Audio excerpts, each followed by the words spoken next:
tudo bem? Tudo tranquilo com vocês, galera? Ó, uhul! Vamos lá? Mais uma aula de física aqui pra você, tranquilo? Você que vai prestar Polícia Rodoviária Federal, esse concurso é animal. E para mandar super bem, o Física agora vai e manda junto com você, tranquilo? Então a gente vai ajudar você um pouquinho mais aí a mandar super bem nessa prova. E um dos temas de física aplicada a acidentes de trânsito está relacionada a colisões. Pois é, sistema de colisões em física é extremamente importante, tá? Está dentro do conteúdo de mecânica, é um dos conteúdos que é mais cobrado em todas as provas, e a gente vai trabalhar com você o seguinte, meu amigo, vem comigo, ó. Física, colisões, tem tudo a ver com quantidade de movimento de um corpo. A quantidade de movimento de um corpo é a sua relação, né, de proporcionalidade entre a massa e a velocidade. Exatamente, amigo. Deixa eu te falar o seguinte, se o corpo tem muita massa, mas muita massa, ele normalmente é lento, a velocidade dele é baixa. Agora, se um corpo tem pouca massa, a velocidade dele é muito maior. Tanto, então, que a gente pode pensar o seguinte, massa e velocidade são grandezas inversamente proporcionais. E relacionados esses dois elementos, o produto entre eles vai dar o que a gente chama de quantidade de movimento, ou momento linear de um corpo, tranquilo? Que é dado exatamente por essa equação. Quantidade de movimento, ou momento linear, é o produto da massa pela velocidade. Lembrando, quantidade de movimento e velocidade são grandezas vetoriais. Sendo grandeza vetorial, ele precisa de três elementos: módulo, direção e sentido. Tranquilo?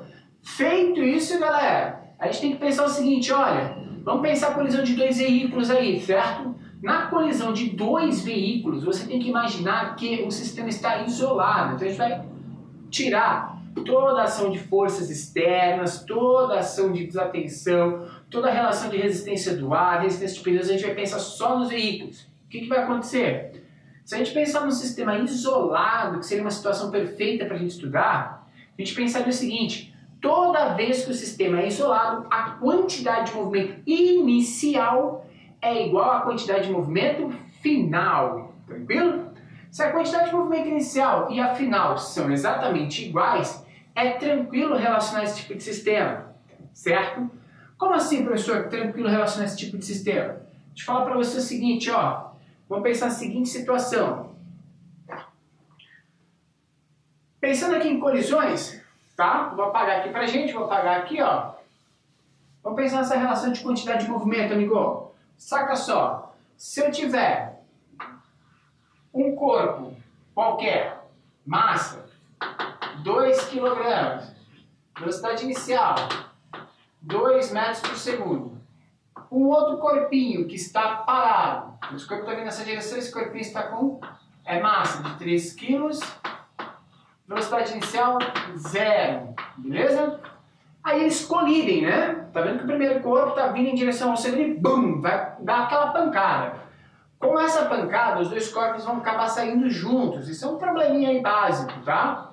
Saindo juntos esses dois corpos, qual que é a massa dos dois juntos? 5 kg. Muito bem. Qual vai ser a velocidade final? Para a gente resolver esse tipo de problema, a gente vai pensar exatamente nessa proporcionalidade. Ou seja, pensar na quantidade de movimento inicial igual à quantidade de movimento final.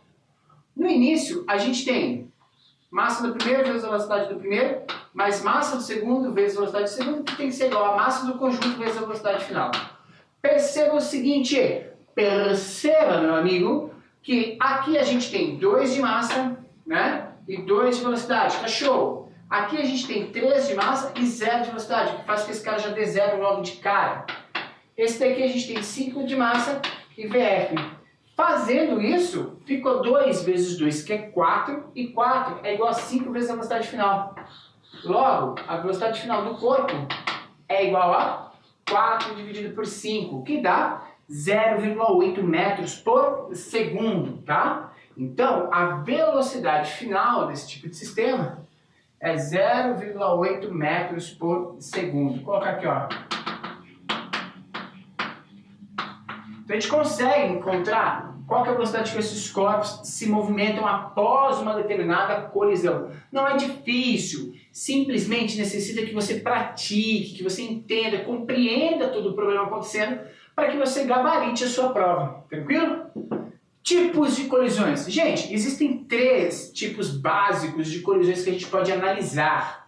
Esse que eu resolvi para vocês é o chamado inelástico. Mas a gente pode ter a colisão elástica, a colisão parcialmente elástica e a colisão inelástica. Vamos lá. A colisão elástica é aquela colisão que não perde energia nenhuma.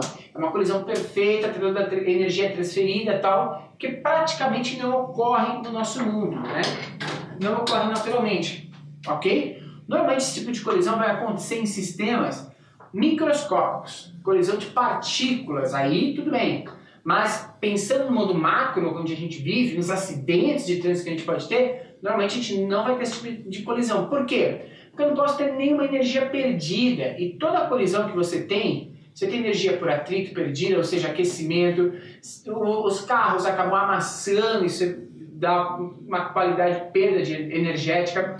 A gente vai ter também barulho, que é uma perda energética, ou seja, a colisão elástica não acontece. Mas é importante a gente saber, toda a colisão elástica, ela conserva toda a sua energia. A energia inicial é igual à energia final. E ela tem um Ezinho igual a 1.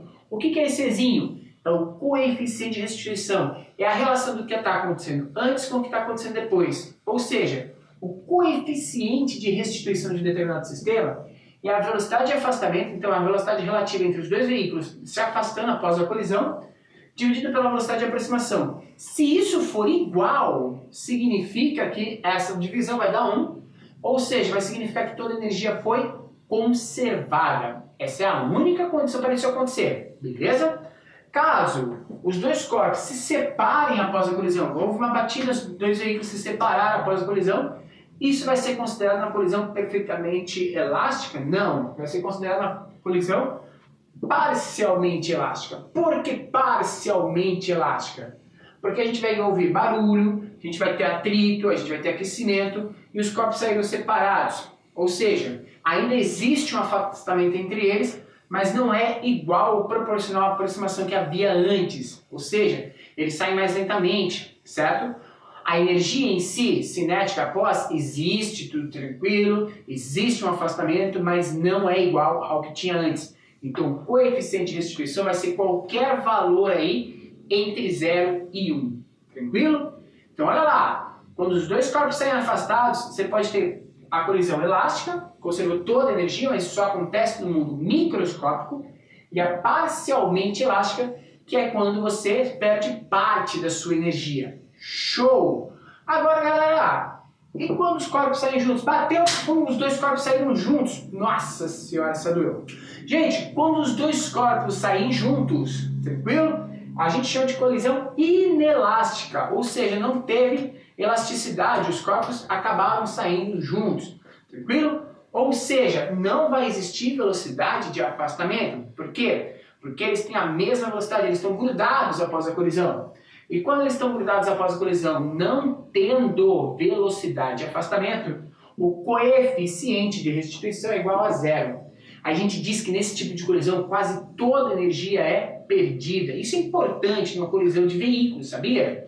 Quando a gente tem uma colisão de veículos e quase toda a energia é perdida, ela é transferida aí pela lataria do carro, barulho, certo? A gente tem aí uma possibilidade maior de sobrevivência dos passageiros, do motorista que estão envolvidos nesse acidente. É muito importante a gente saber isso, galera. Tranquilo? Então a gente estudou aqui hoje, recapitulando, que colisões tem tudo a ver com quantidade de movimento. Então é importante você saber o que é quantidade de movimento e como calcular.